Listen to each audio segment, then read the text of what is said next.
Почитуван господин Рубин Земон, пратеник во Собранието на Република Северна Македонија и експерт во областа на интеркултурализмот.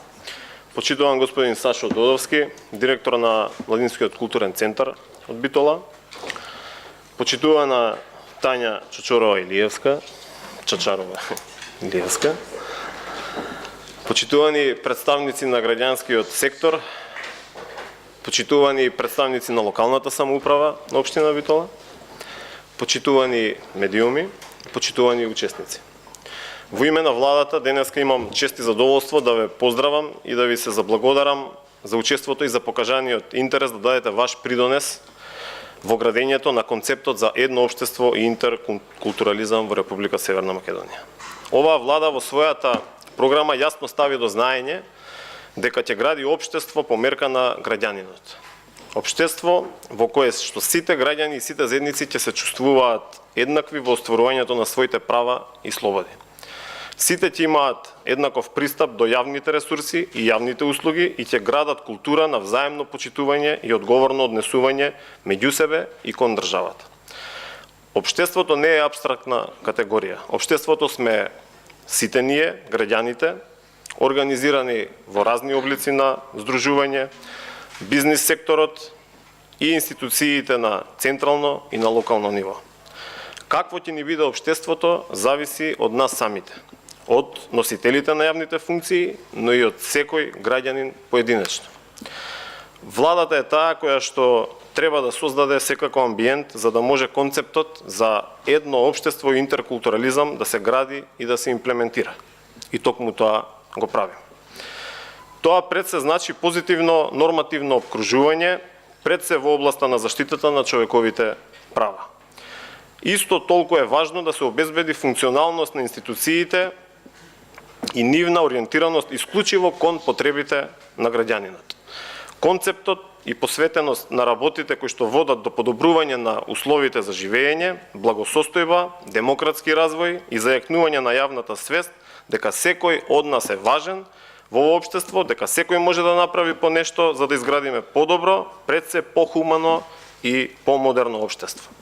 Нашата држава има традиција на институционална организација, во нормативна смисла не заостануваме, напротив имаме позитивна законска рамка во однос на почитување и заштита на човековите права, воспоставени институции и на централно и на локално ниво, кои што ги третираат суштинските прашања како што се недискриминацијата, спречување на корупцијата, еднакви можности меѓу мажите и жените, комисии за односи помеѓу заедниците, но од друга страна имаме исклучително поделено општество по многу основи, дали е тоа по социјална, етничка, религиозна, политичка, полова, урбано, рурална и така натаму. Во услови на ваква поделеност не може да се зборува за функционално општество, за функционални институции, што директно се одразува на остварувањето на човековите права, на демократскиот развој и воопшто на вкупниот развој на општеството и на државата. Тоа се гледа, тоа се чувствува и затоа многу млади луѓе во континуитет последната деценија масовно се иселуваат од државата, независно од етничката припадност. Една од причините е борбата за екзистенција и подобра работа и заработка. Но исто толку важен и вкупниот амбиент во општеството. Колку секој граѓанин се чувствува заштитен од институциите, како е третиран пред шалтерот на службеникот, дали има пристап до сите неопходни услуги, дали има чувство дека го добива од државата и од општината она за што секојдневно издвојува во државната и во општинската каса. Дали институциите работат транспарентно и одговорно. Дали се отчетни пред граѓаните и дали граѓаните се вклучени во процесите на донесување на одлуките. Државата и општините креираат политики, тие се одговорни за нивната имплементација, но во процесот на донесување на одлуките треба и мора да се тргне од потребите на граѓаните. Добра политика е само таа која што решава проблеми и која што отвара нови перспективи кои што секако кореспондираат со оние на демократскиот и развиениот свет. Концептот за едно општество и интеркултурализам може да се развива само во демократско и економски просперитетно општество и обратно. Демократија и економски развој нема без почитување на човековите права, без функционални институции кои што ќе ги штитат правата на граѓаните, ќе ги обезбедуваат условите на најдобар можен начин, ќе создаваат поволен бизнис амбиент и можност за професионална и лична реализација на секој граѓанин. Токму затоа владата и во својата програма посебно ја акцентираше потребата од градење на концептот за едно општество и интеркултурализам. Општество во кое што наместо поделеност ќе постои синергија на човечкиот потенцијал без разлика на верската, етничката, политичката, половата и другите различности. Колоритноста на општеството е нашата најголема предност која што знаеме да ја негуваме и ќе ни возврати со благосостојба и подобар живот за сите. Внатре сме различни, секако во позитивен контекст, но надвор сите ние сме граѓани на Република Северна Македонија. Како ќе се представиме, така ќе не гледаат од страна. Сакаме да не видат секако во подобро светло, како перспективни европјани кои што без проблем ќе се вклопат во европското шаренило на народи кои што споделуваат еднакви вредности. Луѓе кои што и покрај разликите знаат да се почитуваат и да соработуваат меѓу себе. Пред се ние сите сме граѓани на оваа земја и наша одговорност е да ја чуваме и градиме на начин кој што на сите ќе ни донесе подобра и побезбедна живеачка. Почитувани, денеска и подетално ќе биде представена нацрт стратегијата за градење на концептот за едно општество и интеркултурализам. Овој документ има за цел да ги детектира главните столбови и активности преку кои што на овој концепт ќе му се даде шанса да заживее и да биде наш автентичен модел препознаен во светот. Станува збор за концепт кој што се заснова на 7 главни столбови и ќе се имплементира преку различни секторски политики. Локалната самоуправа е еден од главните столбови, затоа што најголемиот број на закони се имплементираат на локално ниво. Огромна е лепезата на суштински јавни услуги кои што се одговорност на локалната самоуправа. 80 општини се 80 локални влади кои што функционираат согласно актуелните закони, пред се Законот за локална самоуправа и Законот за финансирање на општините, но и уште на скоро 100 други секторски закони. Првиот впечаток за функционирањето на државата граѓанинот го добива токму преку функционалноста на општината и пред се на јавните предпријатија и установи формирани од општините. Перцепцијата за одговорност на носителите на функции граѓанинот ја гради преку сликата што ја добива овде во општината. Дали се работи транспарентно и одговорно, дали има отчет за трошењето на буџетските средства, дали граѓаните се вклучени во креирањето на локалниот буџет и донесувањето на важни одлуки и прашања, дали средствата се трошат за подобрување на условите, дали во општината денеска се живее подобро отколку тоа што било вчера. Односот на државата кон граѓанинот се одмерува преку обезбедената пристапност до јавните објекти за лицата со попреченост, преку односот на службеникот зад општинскиот шалтер, преку квалитетот на услугите во областа на образованието, социјалната заштита, решената инфраструктура, преку развиени и функционални механизми за учество на граѓаните и за контрола на работењето на локалните власти.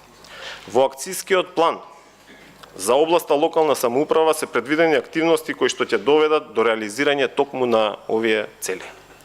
Документот до фаза на нацрт е изграден во еден широк консултативен процес кој што трае скоро 6 месеци. Многу од вас, претпоставувам, и сте учествувале. Овие предлози кои што главно дојдоа како предлози од граѓанскиот сектор, сега повторно се пред вас на маса и ќе бидат консултирани во 8 плански региони во државата. Стратегијата е отворен документ кој што треба да пулсира со потребите на општеството и затоа треба да произлезе токму од граѓаните. Затоа што тие и најдобро знаат што им треба.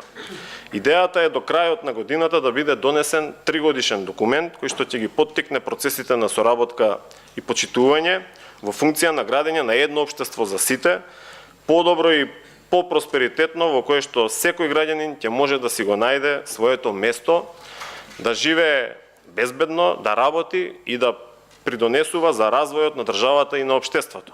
Затоа што, како што реков, општеството е одраз на граѓаните и на институциите, а сите ние сакаме да бидеме подобри и да живееме подобро.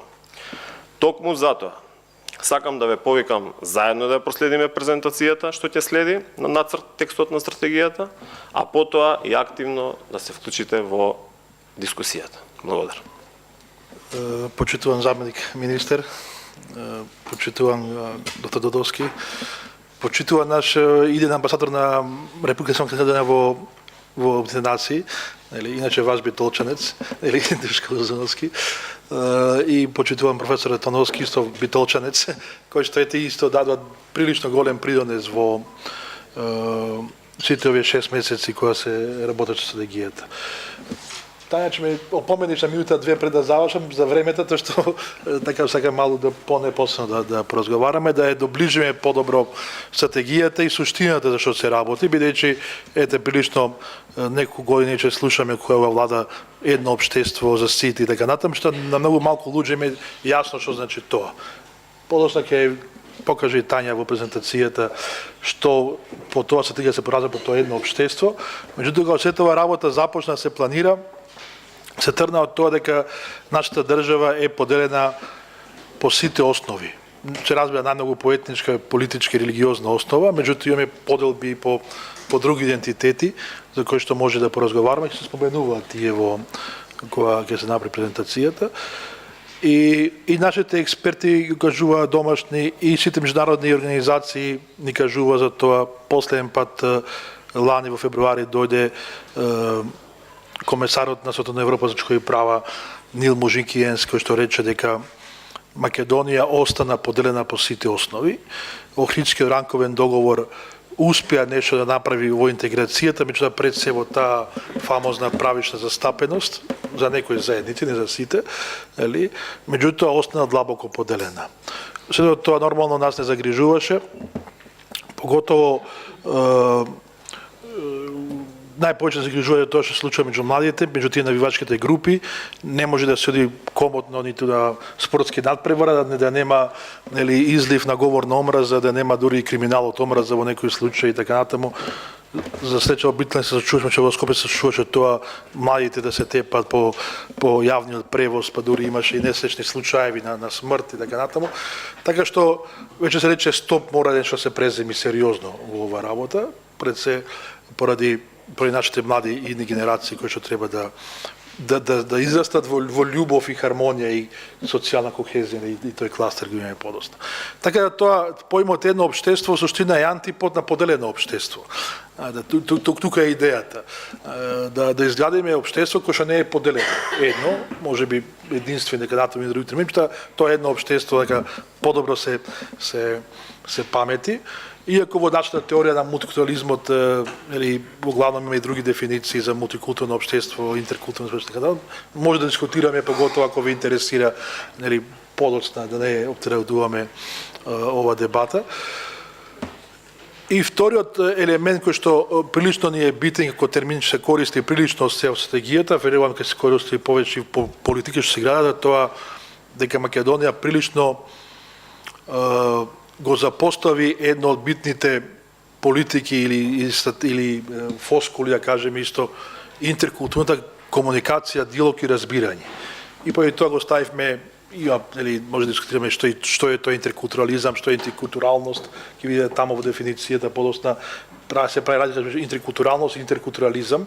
Изам се политики, стратегии дека натаму, значи а интеркултуралноста е состојба што е нели сакаме да ја постигнеме во нашата визија. Со тоа што тие наши да кажеме интеркултурни комуникации, диалог, разбирање се сведе малтеме да не постоеш, да никаде не постои. Веќе добивме школи каде што имаме различни смени, различни згради, затворени врати, нели, со капија во Куманово, со заклучена врата, нели, да не се мешаат, нели, млади генерации, катастрофална состојба, поготово тоа не се случуваше во режимот што ги имавме од 2006 година до 2017. Така да, тоа беше нешто што можеше да преземе чекор, со оглед на тоа што ако се продолжеше по тој пат и кога се продолжи по тој пат, бидејќи ова се уште е во драв стратегија која што треба да биде некоја визија во наредните 10, 15, 20 години, не ни преостанува ништо да веќе размислуваме Македонија да прави зидови како што имаме во Иерусалим, како што имаме во Северна Ирска и така натаму, и каде ќе не води тоа? Никаде не води. Така да ова е една од стратегиите кои што треба нас како општество да не кохезира, да не сближи, да не интегрира. Токму поради тоа е прилично значена стратегија, нас можеме да испадна честа во ова време да бидеме некои од луѓе што тоа го креираме. Нормално тука беа вклучени, како што каже и Тања, голем број на експерти, имавме 7 кластери, ќе ги презентира Тања, и вклучивме голем број на домашни експерти, институциите се вклучија, пред тоа имавме на мало истражување по институциите, што воопшто државата правеше во овие колку има 20 и нешто, 28 години од независноста, во однос на тоа. И кога ние направивме, ја пратен ги бев посебен советен премиерот за мултикултурно општество и интеркултурализам, кога направивме едно така скрининг мал, видевме дека ниту една институција не се бави кај нас со интеркултурализмот. Никој. Во главном сите се бавеа со мултикултурализмот, што и тоа треба да биде како паралелен процес, не треба да се одбегни, бидејќи тоа станува збор за заштита на правата на заедниците, да се тие напред дека натаму, што исто процес што треба да се развива, меѓутоа ние тотално го занемаривме мултикултурализмот. Така што стратегија ќе даде не да се исфрли мултикултурализмот, него тоа да се продолжи да се развива, ама да малку давиме фокус и на интеркултурализмот. Тоа е тоа што ќе се развива во ова стратегија и во идните, затоа што нас мора да имаме диалог. За жал ние имаме децата веќе од забавище до факултет, никаде не се спојува заедно да седнат да учат. Или никаде. Во моментална ситуација што имаме нулта позиција кај што почнуваме, никаде не се децата заедно да се дружат сем некои спортски напревари или во трибините каде што ќе чуеме се и се што, нели, по трибините и каде што малте не после има тепачки така натаму. Меѓутоа не е само кај децата, секаде тој проблем го имаме кај возрастните, бидејќи родителите нормално треба да влијаат на младината, колку влијаат, или пак наставниците. Ние кога направивме анализа кај наставниците, и тие да сакат да предаваат што е тоа интеркултурализам, тие не знаат, не се обучени за тоа. Немаат интеркултурни компетенции, што се кажува. Значи, нас ни престои фаза да со наставниците работиме во наредниот период, да ги обучиме, да тие да може да го предадат тоа на децата. Иначе како ќе тие предаваат кога нешто и тие не знаат. Така да кластерите областите ќе ги каже Тања, те при крај веќе треба да завршам. Во секој случај мислам дека ни престои како генерација сме исправени пред еден голем предизвик, затоа што нашата држава мора да ја донесеме да биде членка на Европската унија, иако и таму имаме прилично големи проблеми со проблематика, нели, меѓутоа дискриминацијата кај нив е сведена на минимум, кај нас дискриминацијата прилично по сите основи се истакнува, нели, прилично. И ние која имавме дискусии која правевме стратегијата, додовме до еден банален пример, пример кои се тие најдискриминирани опилика категории, жените рурална средина, нели, и вземаме пример, жена рурална средина, од ромската заедница, ЛГБТ, плюс од маргинализираните групи, или со хендикеп и уште некој. Значи, таа треба да биде интегрирана во општеството, не да се тоа скроз исклучи. И поготово ако во години во пензијски години таму некаде после 60, малте не да им кажеме дека веќе треба да почине, затоа што никој прави веќе нема таква една особа во Македонија. Меѓутоа ова е, да кажеме, песимистичкиот случај, не такви случаи нема, меѓутоа идеален песимистички случај е тој. Ама и така особа треба да биде интегрирана во општеството, да може да учествува во донесување на одлуките, да биде интегрирана, инклузирана во процесите на донесување на одлуки и нормално да си го подобри животот каде што треба да живи вашата држава заеднички. Благодарам. Почитувани присутни дами и господа, почитуван Дејан Павлевски, почитуван Рубин Земун, почитувана Тања Чачорова Илиевска од кабинетот на претседателот на владата на Република Северна Македонија, Како единствен битолчанец од оваа страна на масата, мило ми е што токму вториот настан со дискусија за промоција на оваа стратегија се случува токму во Битола, ќе има уште 6 или 7 други, после оној за вчерашниот настан во Скопје, на кој што присуствуваше и премиерот. Битола е прв град каде што оваа стратегија се промовира. Мислам дека не само поради историјата што на секому е позната, овие простори и Битола како град секогаш биле и предничеле со мултикултурализмот. Нема да кажам ништо ново ако подсетам дека уште пред 140 години во градот живееле 4 различни етнички групи со скоро подеднаков број на граѓани во градот, значи и македонци, и власи, и евреи, и турци, така што со животот од секогаш бил на високо ниво. Но во секој случај интеркултурализмот како процес е неопходно за секое модерно и демократско општество, а успешниот концепт на интеркултурализам како таков е иманентен за сите прогресивни општества. И затоа сметам дека токму еден ваков концепт и успешен пример нуди националната стратегија за развој за едно општество и интеркултурализам во Република Северна Македонија, што како заклучок владата на Република Северна Македонија го донесе уште во октомври минатата година.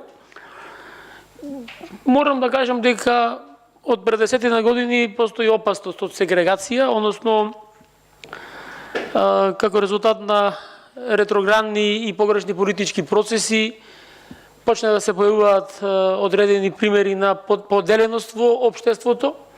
Мене ме радува што овде се присутни многу млади луѓе, не само заради флоскулата дека многу работи се во рацете на младите, туку и заради фактот што токму кај младите таа сегрегација се појави.